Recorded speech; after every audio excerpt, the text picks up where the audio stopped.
Chapter 6. The Proper Person to See. Who owns the city of New York today? The devil. Henry Ward Beecher. On the morning of September 17, 1869, William Tweed took the Fulton Ferry to Brooklyn. The day was fine, the sun shining, a light, cool breeze blowing over the water.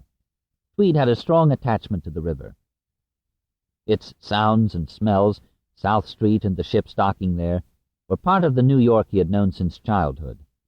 Twice, when he was an alderman, he had voted to establish additional ferry lines to Brooklyn, in return for which he had been nicely reimbursed with several $1,000s in cash. He was much younger then, and that had seemed a handsome sum. But for his vote for the ferry to Brooklyn's predominantly Irish Williamsburg section, he had also received a promise of support for his congressional ambitions. The Williamsburg people had proved as good as their word, and in 1853 he had gone off to Washington, a congressman at age 29. The life on the Potomac had had no appeal for him, however, and he gladly gave it up after a single term. There were better things to be doing at home. Now, as the big boat swept out into the river, its bell clanging, there stretched behind him the largest, richest, noisiest city in America, over which he and a few indispensable associates ruled supreme. New York then, as later, was the country's financial capital. It was the seat of mighty newspapers: Greeley's Tribune, James Gordon Bennett's Herald, the Sun, the World, the Evening Post, the Times. It was the place where fashions were decided on and the center of fashionable society. It was home for the Astors, and it was home for P.T. Barnum, Samuel F.B. Morse, and Herman Melville. New York set the example, as somebody said. It had power, style, more Jews, more Irish, more priests and pickpockets and private art collections, more of just about everything than any city in the country. There were hotels with French waiters and 500 rooms, theaters numbered in the 20s. As a contemporary book on the city stated on its opening page, Broadway, the principal street, was paved, policed, and lighted for 15 miles. Pretty girls and rich men were too plentiful to count. From the Battery northward for 5 miles or so, nearly every last piece of available space had been built up, and on toward the outskirts near the new park, which had been so optimistically named Central Park, the city had a straggling, unfinished look. Downtown the noise was fearsome most of the day, the traffic terrible, the air thick with the smell of horse manure. Along Broadway, the fast-moving throngs were more than the average person could take for very long, and most women would have agreed with the Reverend Mr. Beecher's famous sister, Mrs. Stowe, never a timid spirit, who wrote a friend that New York always kills me, dazzles, dizzies, astonishes, confounds, and overpowers poor little me. Strangers to the city sensed an uncommon and offensive preoccupation with self-interest and the almighty dollar. The light of mammon gleams on nearly every face in Broadway and Wall Street, wrote a visitor from England. And 2 years earlier, after arriving from California, Mark Twain said of New York, "Every man seems to feel he has got the duties of 2 lifetimes to accomplish in one, and so rushes, and never has time to be companionable, never has time at his disposal to fool away on matters which do not involve dollars and duty and business." Contrasts were everywhere, sharp and frequently appalling. The glistening new carriages that streamed through Central Park on Sundays reminded one French traveler of filigreed jewelry. But of the domain of the Irish and the Negro, between Broadway and the Hudson, the same man wrote, "Nothing could be more depressingly miserable than these wooden hovels, these long muddy streets, and this impoverished population." An English writer said the whole city, generally speaking, was one of the worst lighted, worst paved, worst kept cities in the world. Homeless children loose in the streets numbered in the thousands. The permanent floating population of homeless children, beggars, drifters, petty thieves, and prostitutes was said to be perhaps 100,000. Bawdy houses advertised openly in the newspapers. Prostitutes were said to be more numerous, more dangerous, and more shameful than anywhere else on the continent. Probably that was so. The most influential woman in town was an abortionist, Madame Restel, who lived in a big, showy house on Fifth Avenue, across from where the new St. Patrick's Cathedral was being built. But nowhere else was quite so much happening every day, or was there so much opportunity for the young, the talented, the ambitious, not to mention the lucky or the unscrupulous. Yesterday's rag picker or coal heaver was today's millionaire, a new word. It not only happened in stories, it happened. A.T. Stewart had once been an ordinary shopkeeper, living over a store with his wife in a single room. Cornelius Vanderbilt began penniless, everyone knew. The city was the undisputed center of the new America that had been emerging since the war. It was a place of 1,001 overnight schemes, some brilliant, some preposterous, some plain evil, and all, it seemed, calling for enormous outlays of capital and pure nerve. It was the great gathering place for every imaginable kind of promoter, inventor, pitchman, entrepreneur, self-proclaimed visionary, or ordinary crook, and nobody, it seemed, could remain bored there for too terribly long, whatever his condition. Moreover, if only New York could have produced a Jim Fisk or a Tweed, as its critics liked to say, perhaps only New York could have produced a Peter Cooper or a Thomas Nast. And while the opening of the West was the great popular human drama of the time, New York was the central attraction of a smaller, less celebrated and colorful, but no less important and purposeful, migration in the opposite direction, eastward to the big cities. "The West is best for the person who is seeking a home," wrote a young Swedish immigrant upon arriving in Kansas in June of 1869, but added, "The East's large cities offer a rich field for clever money lovers," thereby crystallizing what to him and countless others like him seemed the two most compelling and divergent choices in American life.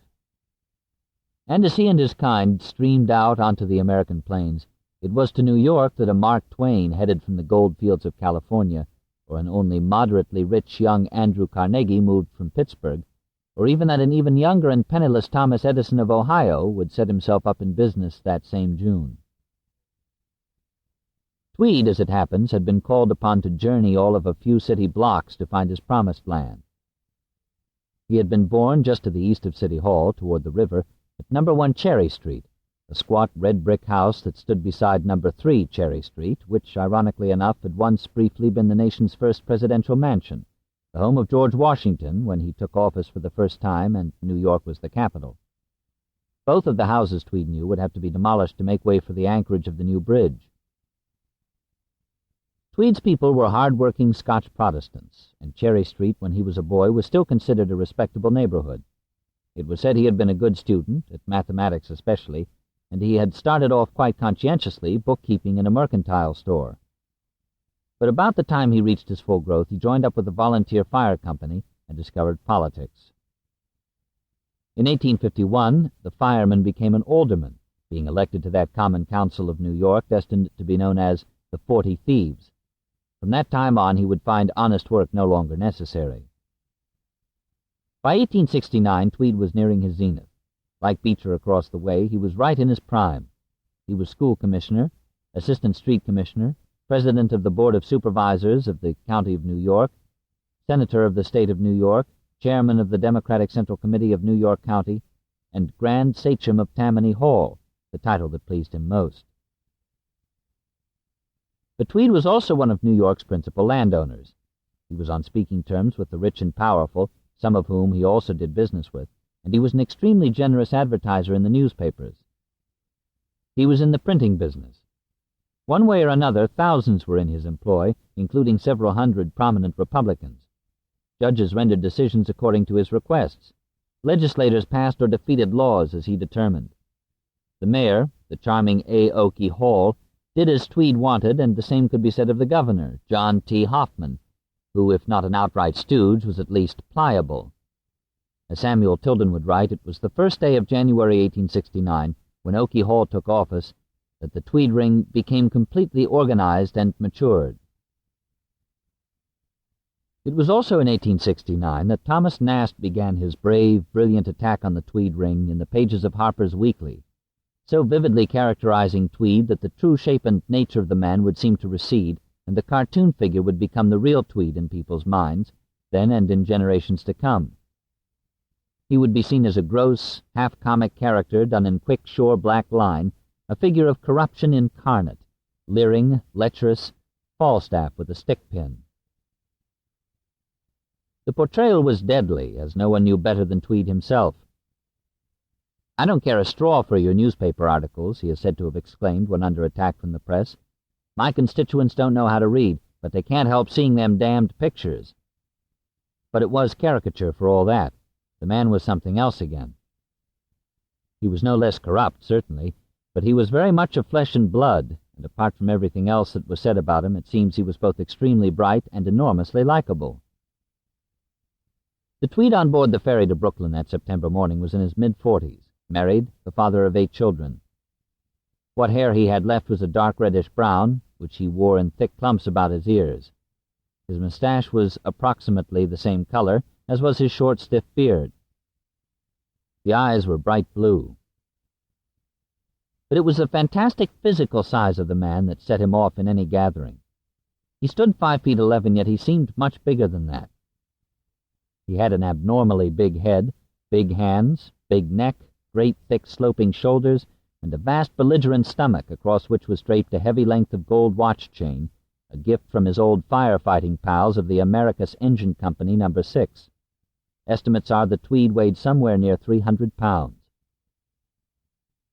James Bryce, the English historian, who watched Tweed in action with total fascination, considering him one of the phenomena of the American political system, wrote that Tweed's size was an important part of his professional equipment, since it made the role of the genial good fellow that much easier.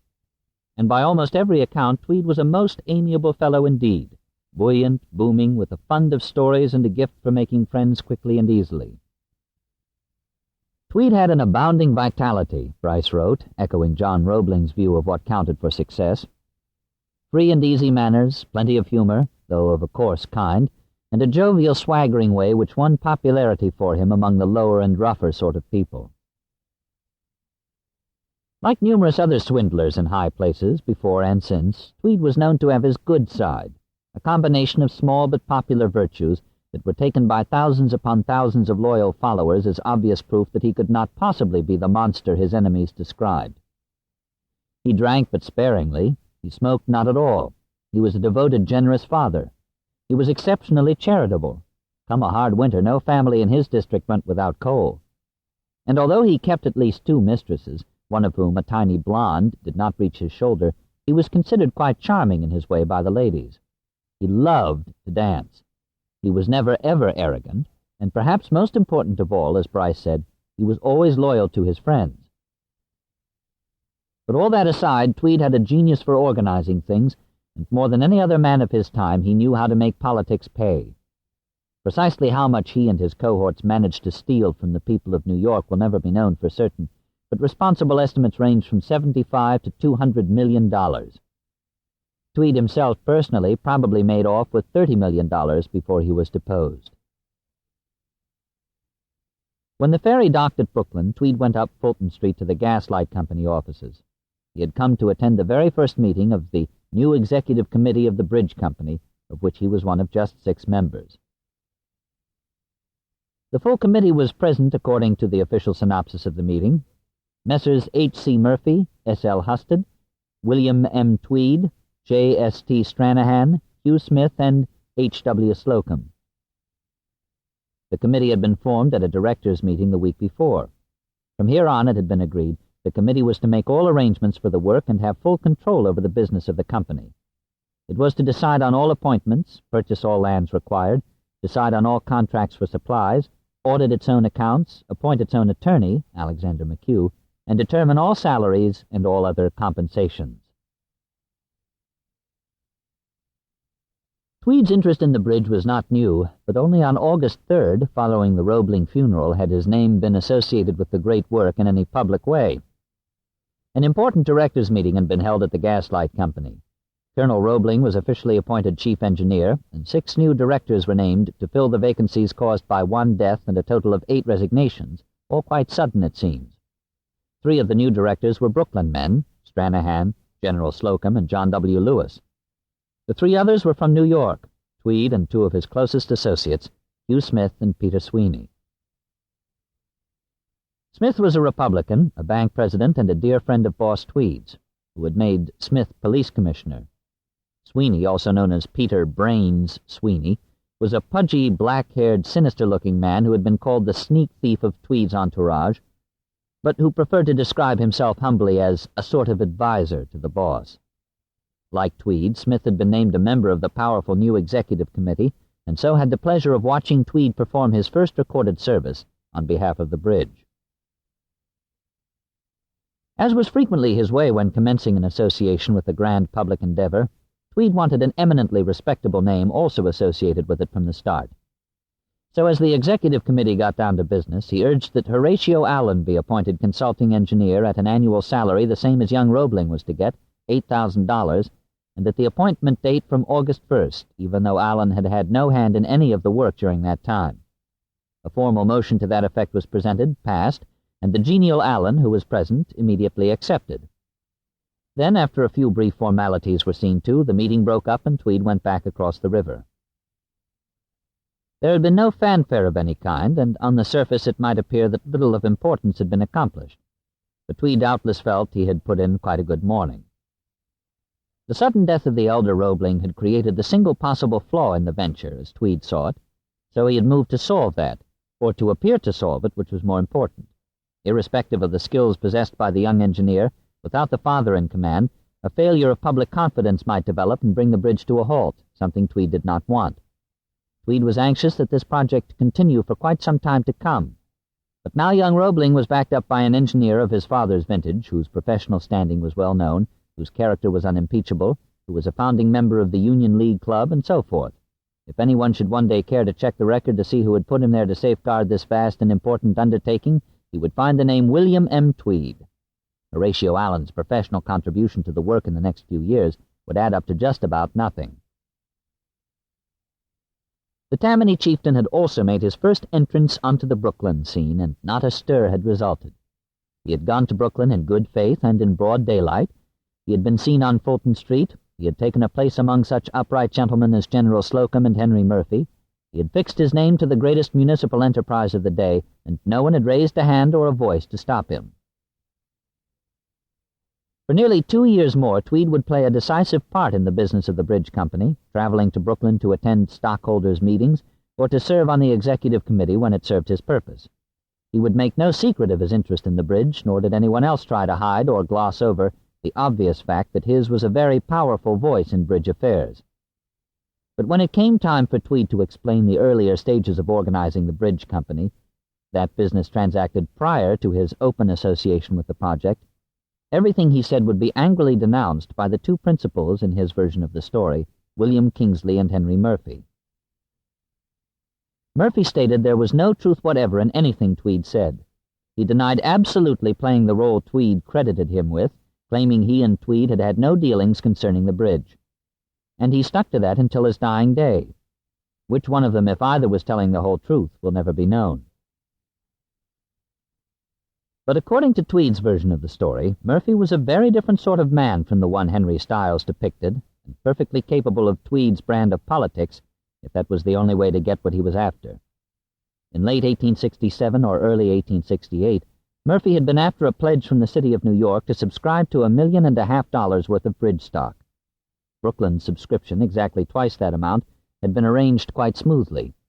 The $3 million from Brooklyn was all set. The remaining shares, $500,000 worth, were to be sold to private citizens.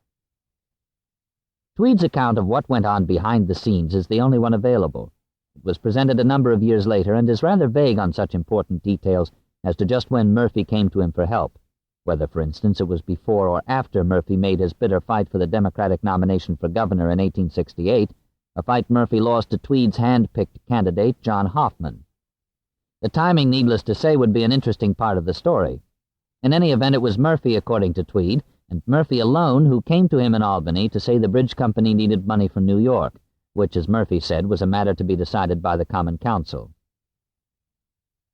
Tweed at that time was newly arrived at Albany, having recently become a brother senator of Murphy's, as Tweed put it, representing New York's 4th District. He had hired a suite of rooms on the second floor of the Delavan House, where amid potted plants and gleaming sideboards loaded with decanters of whiskey and Holland gin, and with the steady trill of his beloved canaries filling the air, Tweed transacted the people's business. If one wished something done at the old stone capitol up the street, one went first to the Delavan House, to the second floor. Jim Fisk, Jay Gould, Vanderbilt, they all made an appearance sooner or later, as did countless lesser lobbyists, one of whom later testified that the going price of a vote ranged anywhere from $50 to $500. For Vanderbilt alone, Tweed is said to have distributed $180,000. If Tweed and Murphy did meet in private, as Tweed said they did, to reach an understanding about the bridge, it was doubtless there in Tweed's chambers, and it must have been a memorable confrontation. The two of them were like the opposing sides of the same political coin, the one a great florid mountain done up in a loud suit, the other small, neat, dignified, but tough as a nut and doubtless detesting every minute of the transaction. There they must have sat, face to face, a pair of Tweed's favorite enameled cuspidors decorated with rosebuds, stationed conveniently close by. According to Tweed, he immediately reminded Murphy that he was no longer a member of the Common Council and therefore had nothing to do with its decisions. "But," said Murphy, "can't you influence them?" Tweed, it seems, described this little exchange with a perfectly straight face. "I told him I hadn't done any lobbying business there, but might if necessary," Tweed continued. Shortly after, he called again. In the meantime, I had conversed with a gentleman occupying a position in the Board of Aldermen which entitled him to credence, and he told me the appropriation could be passed by paying for it. Tweed had asked how much it would cost, but when he tried to recall the answer after so many years, he was unable to say whether it had been $55,000 or $65,000. Considering the number of understandings Tweed took part in, his slip of memory is not surprising. But a price was agreed on. I informed Mr. Murphy of that fact. He told me to go ahead and make the negotiation. I did so, and the money was authorized to be appropriated or the bonds issued. I can't tell the manner in which it was done, but that was the result. Tweed had no trouble recalling the gentleman of credence to whom the money was delivered, or who acted as the go-between. "With whom did you have dealings?" he was asked during the subsequent investigations. "Mr. Thomas Comyn," Tweed answered. Alderman Comyn was a Tammany hack of long standing. "You gave him the sum of money to be paid in bulk to the members of the Board of Aldermen?" "Yes, sir." Just how the money was actually delivered to him, Tweed never said, but according to a story told later, one fine day all $55,000 or $65,000, whichever it was, came across from Brooklyn in a carpet bag, and there is reason to believe that the man carrying the bag was William C. Kingsley. For even if everything Tweed said was true, Murphy would never have involved himself directly in that part of the transaction, while Kingsley, on the other hand, was not unaccustomed to handling large sums in the line of duty, and it seems most unlikely that either of them would have entrusted such a mission to anybody else. The only thing of interest Kingsley seems to have put in writing on the subject back at the time was a comment to John A. Roebling in a letter dated April 16, 1868. There was among the New York aldermen, he told the engineer, a strong combination made against the measure, the bridge, by a ring that want to be bought. But however Tweed got the money, he did not turn it over to Alderman Comyn until after he, Murphy, and Kingsley had reached still one further understanding. Tweed was always very agreeable about passing money along to his political associates, and generally he liked to take a little bit of it for himself, as he probably did in this case. But Tweed by now was no petty grafter. He, too, was a visionary, with his eye on the future, and bribing a few aldermen was simply not his line any longer, except as a necessary first step in a larger, grander scheme. Tweed was working up an arrangement whereby he and his ring could get control of the entire bridge. First of all, Tweed wanted stock in the bridge, and he wanted it at a bargain price. He wanted it as a gift, actually. It was a courtesy he was accustomed to in such affairs. In his testimony, he said Murphy told him there had been some difficulty selling bridge stock in Brooklyn, which was the case, and that additional private investors would be most welcome, whereupon Tweed had immediately suggested that he, Smith, and Brains Sweeney might like to go in the direction of the bridge, as Tweed phrased it. What inducement was held out to you to become a stockholder in the Brooklyn Bridge? Tweed would be asked during his soul-bearing testimony. As the law then read, he answered, $500,000 subscribed by individual stockholders would control the entire bridge, the appropriations, expenditures of money and supplies, and everything. Tweed was very familiar with the legislation Murphy had drawn up. According to the law, the entire corporation, though representing $4.5 million of the people's money from the two cities, was actually controlled by the private stockholders. So just as Tweed explained in his testimony, the man with 10 shares of stock, $1,000 worth, had as much say as the city of New York or the city of Brooklyn, with all their millions tied up in the venture. Now, "How did you expect to be benefited by becoming one of the subscribers to this bridge?" Tweed's interrogator asked. Tweed answered with 2 sentences, the second of which is a classic sample of his gift for understatement. "I expected," Tweed said, "that when the bridge was built by the citizens of New York and Brooklyn, and with their money, it would be a well-paying dividend stock. Then we expected to get employment for a great many laborers and an expenditure of the money for the different articles required to build the bridge." It would not be until after the Tweed ring collapsed and its incredible thievery was exposed that anyone would be able to appreciate just what Tweed might have in mind when he spoke lightly of employment for a great many laborers, or an expenditure of the money for the different articles required. The truth of the matter was that no politician alive had so keen or cultivated an appreciation for a large, costly, time-consuming public work. For example, several years prior to the time Tweed developed an interest in bridge building, he had commenced a new county courthouse on Chambers Street, just across the park from City Hall, or almost directly in line with where the New York entrance to the bridge was to be. The architect's plans called for a 3-story building of iron and marble in the style of a Palladian country house, and it was to cost, according to law, no more than $250,000. At the outset, it had looked like a straightforward, relatively modest piece of business. But by 1868 it was still being built and rebuilt, and ever so slowly. The city fathers, Tweed's people, had authorized some additional $3 million to keep the job going. Such an edifice certainly ought to be in keeping with the greatness of New York itself, Tweed would say, and there seemed no end to the number of people needed to work on the structure or to keep it running smoothly. It took, for example, 32 full-time employees just to maintain the heating apparatus. By the time it would be finished in 1871, Tweed's courthouse would cost more than $13 million, or nearly twice the price paid for Alaska. The act incorporating the New York Bridge Company had not stipulated a specific ceiling on how much could be spent on the bridge, or even a rough estimate of the ultimate cost, only what the capital stock would be. Roebling's estimate was a matter of public record, of course, but engineers' estimates seldom turned out to be accurate, and even so, as round numbers to work with, $6 to $7 million must have struck Tweed as a much better start than he had had with the courthouse.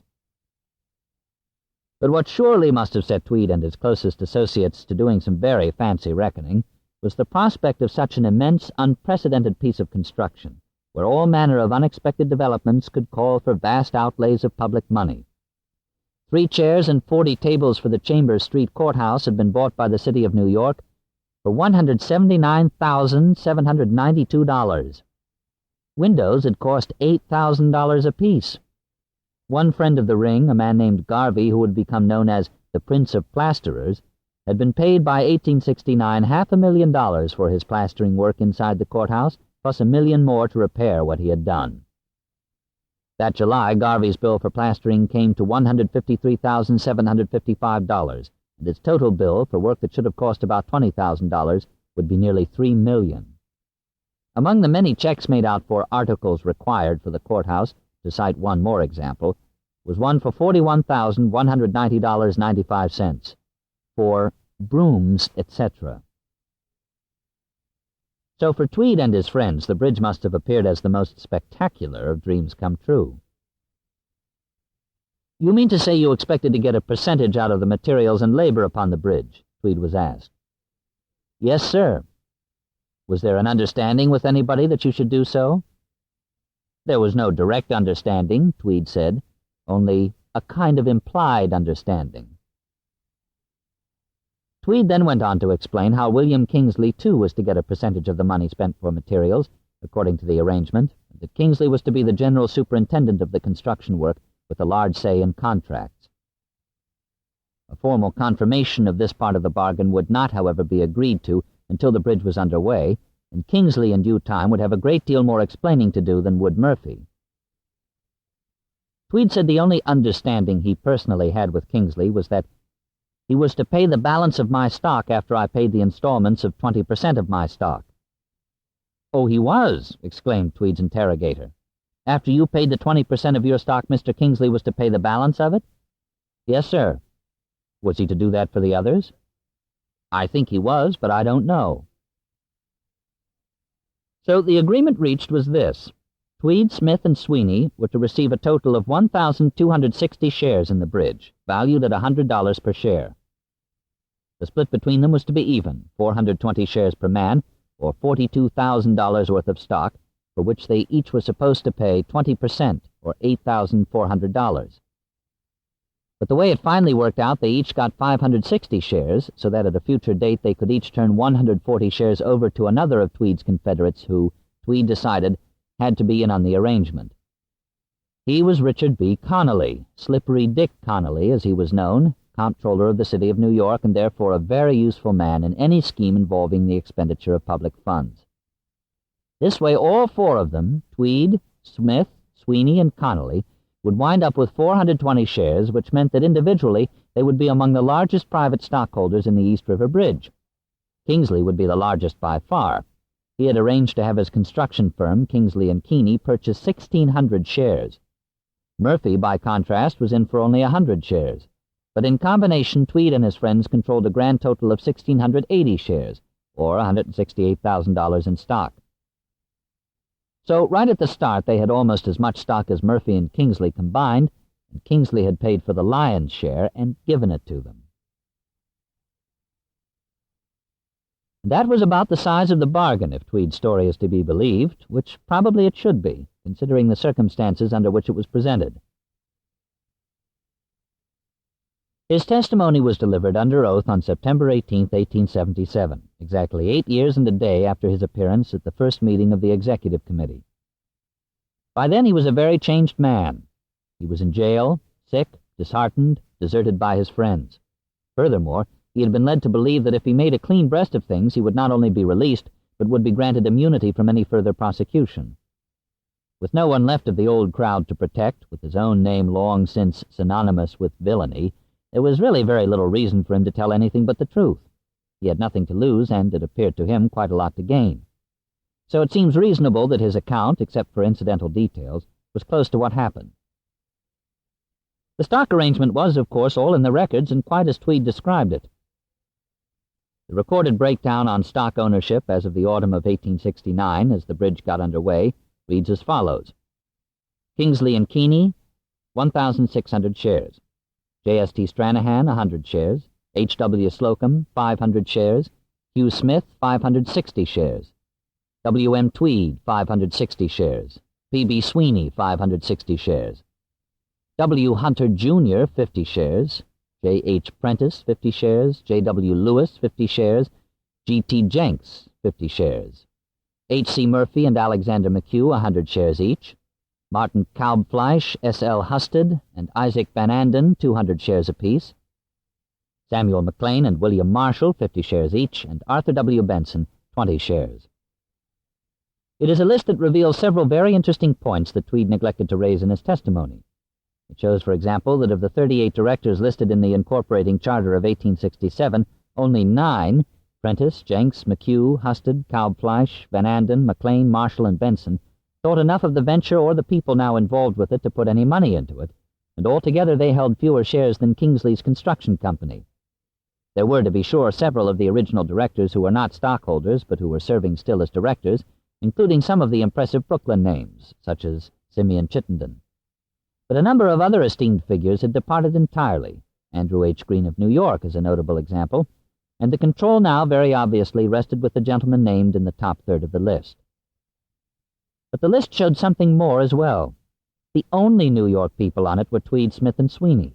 Not a single resident of New York listed in the original charter had subscribed for any stock. So if Tweed did not control a majority of all the stock, he was at least in absolute control of both the private and public commitment from the city of New York. The part of Tweed's story that remains open to question, and must ever remain so, is the role he attributed to Murphy.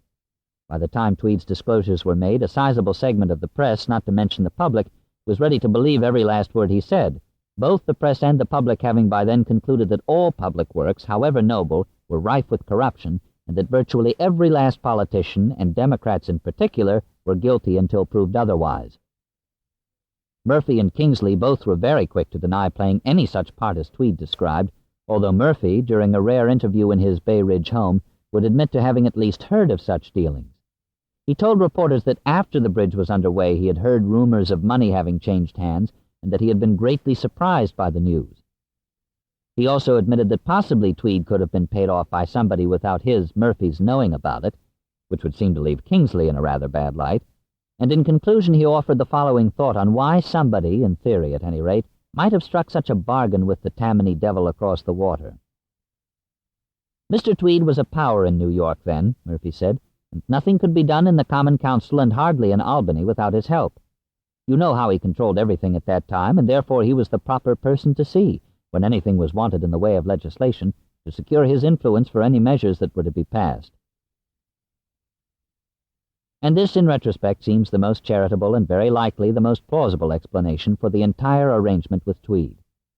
It also suggests that just maybe Tweed was also in on passing the original charter, Chapter 399 of the Laws of 1867, and the wording of it as well, when anything was wanted in the way of legislation for any measures that were to be passed, Murphy said. It is always possible, of course, that to settle some old score, Tweed decided he would just smear Henry Murphy before his time in court was over. It is possible, but not likely. Tweed was not that sort, for one thing, and the hard truth seems to be that if a bridge was to be built, Tweed had to have a hand in it, a large hand. Otherwise, there would be no bridge. It was that simple. Judged by the standards of his day, Henry Cruz Murphy was a politician of exceptional quality, as straight as a string, as the saying went. He was also plainly an extremely attractive, accomplished human being. But if the only choice came down to compromising his principles or giving up all hope for a bridge in his lifetime, Murphy apparently was not about to let a squeamish conscience stand in the way. Or possibly he may have figured that the Tweed ring could not last the 5 years Roebling had said it would take to build the bridge. That way Tweed would not be around to collect, so to speak, and therefore any pact made with him now was far less chancy and somehow less corrupt. Or perhaps Murphy gave no time to any such thoughts. Perhaps knowing what he did about the financial terms Tweed was accustomed to in his Albany transactions, Murphy concluded that he and the other Brooklyn people were getting off easy. Considering what Tweed might have held them up for, considering what this particular enterprise might be worth to the few who were in on it at the beginning, not to mention its immeasurable value to both communities and the prestige that would be attached to it, $55,000 or $65,000 for some alderman was a bargain price. The true value of the stock was, of course, another matter and open to question. Its potential value was enormous, just as Tweed said, and just as Kingsley, Murphy, Stranahan, Slocum, and the other Brooklyn stockholders fervently believed it would be. The potential power that went with it was also quite enormous, obviously. So in this respect Tweed was being handed a very great deal indeed, but the out-of-pocket cost of the gift for the time being was relatively little. The real cost would be the size of Tweed's grip on the work, not the cash in the carpetbag, and only time would tell about that. As it was, Kingsley and Keeney purchased almost 3/4 of all the private stock. That in their name, plus what Tweed stock cost. With the respectable Brooklyn sources for capital that had been counted on suddenly drying up, there was really no choice for Kingsley.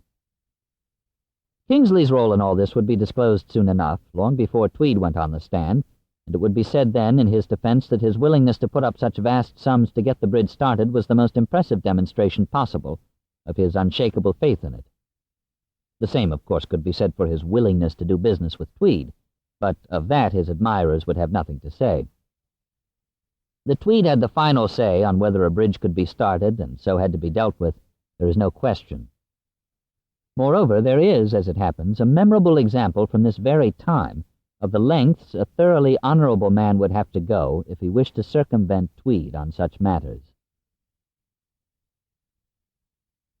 As Murphy and Tweed were making their arrangements in Albany, the editor and publisher of Scientific American, Alfred Ely Beach, was setting out to dig New York's first subway, and without Tweed or anyone else knowing about it.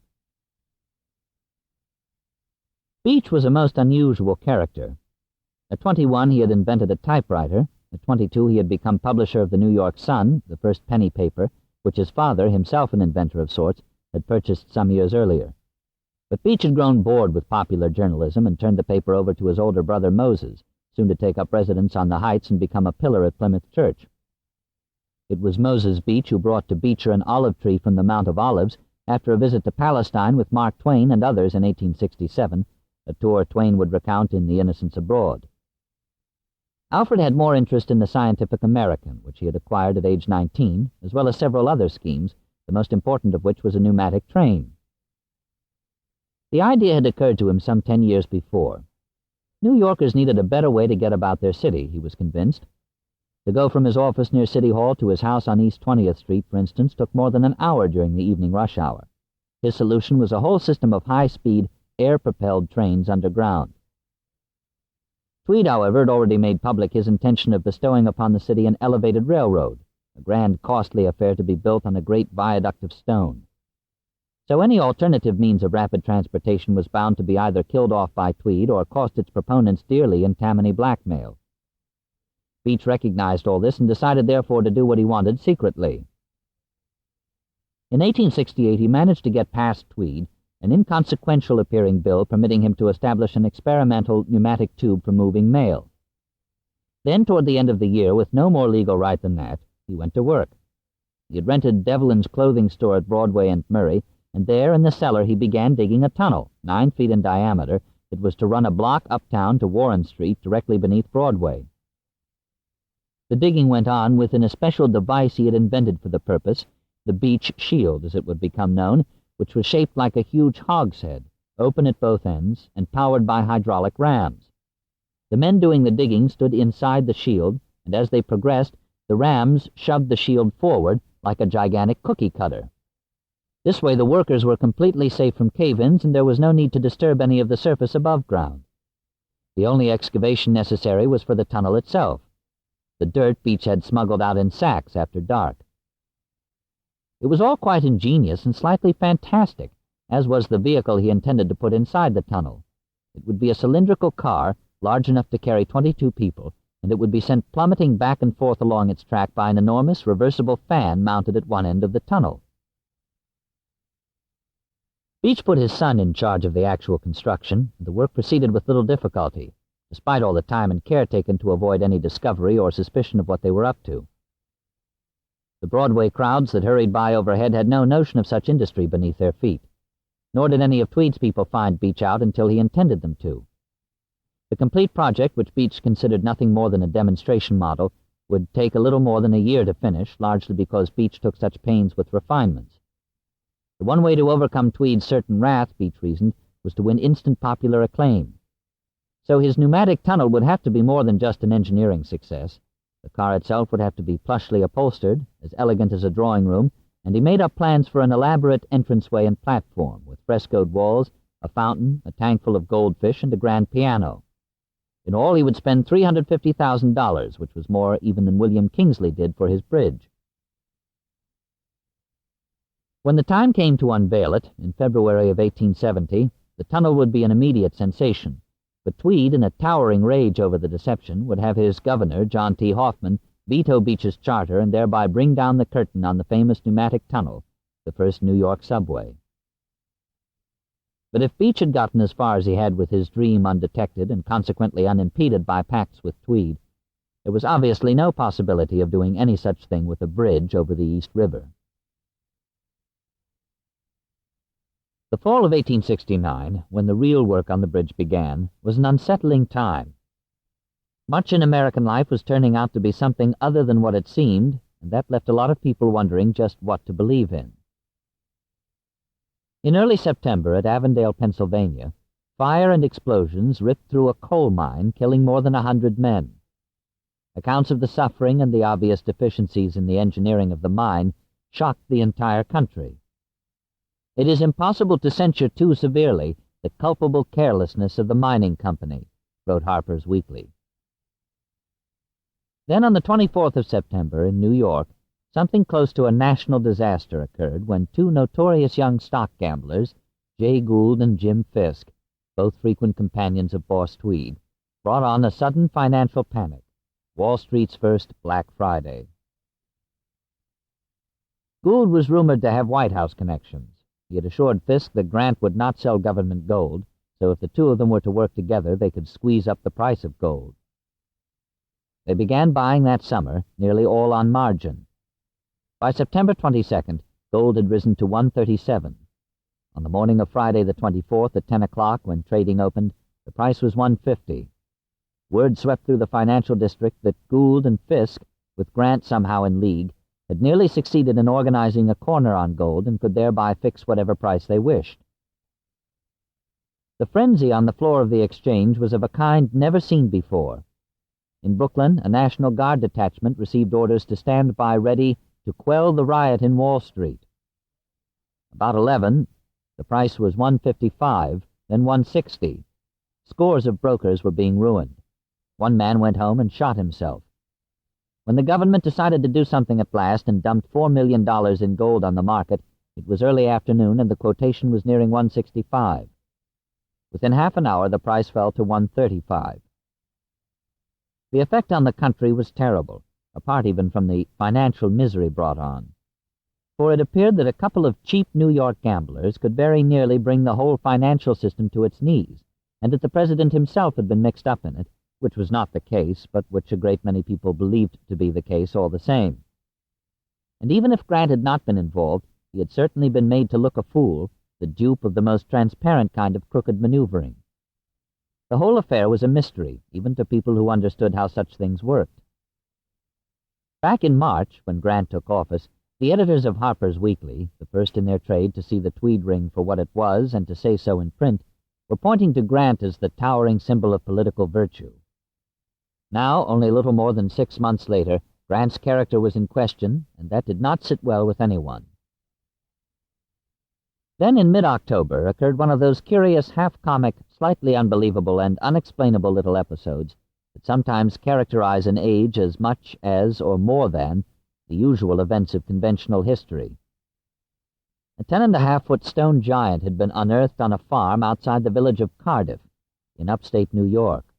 It was described immediately as one of the major scientific discoveries of all time, but soon turned out to be one of the great hoaxes. The Cardiff giant, so called, was the creation of a Binghamton cigar manufacturer named Hull, who had gone to Iowa some time before, purchased a 12-foot block of gypsum, shipped it to Chicago, and there, with the help of some hired sculptors, carved out what he hoped would be taken for the petrified remains of an earlier race of supermen. He had gone about his business with exceptional care. To achieve something that looked like the pores of human skin, he hammered the figure all over with darning needles. To get the aged skin tone he wanted, he drenched the whole thing in sulfuric acid. The figure was shipped east in a crate marked unfinished marble and buried behind Stub Newell's barn in November 1868. But not until the following October, and exactly according to plan, was the giant discovered by men hired to dig a well. A tent was quickly erected over the site, and a ticket booth was set up. The admission charge was 50 cents. People came by the hundreds at first, then by the thousands.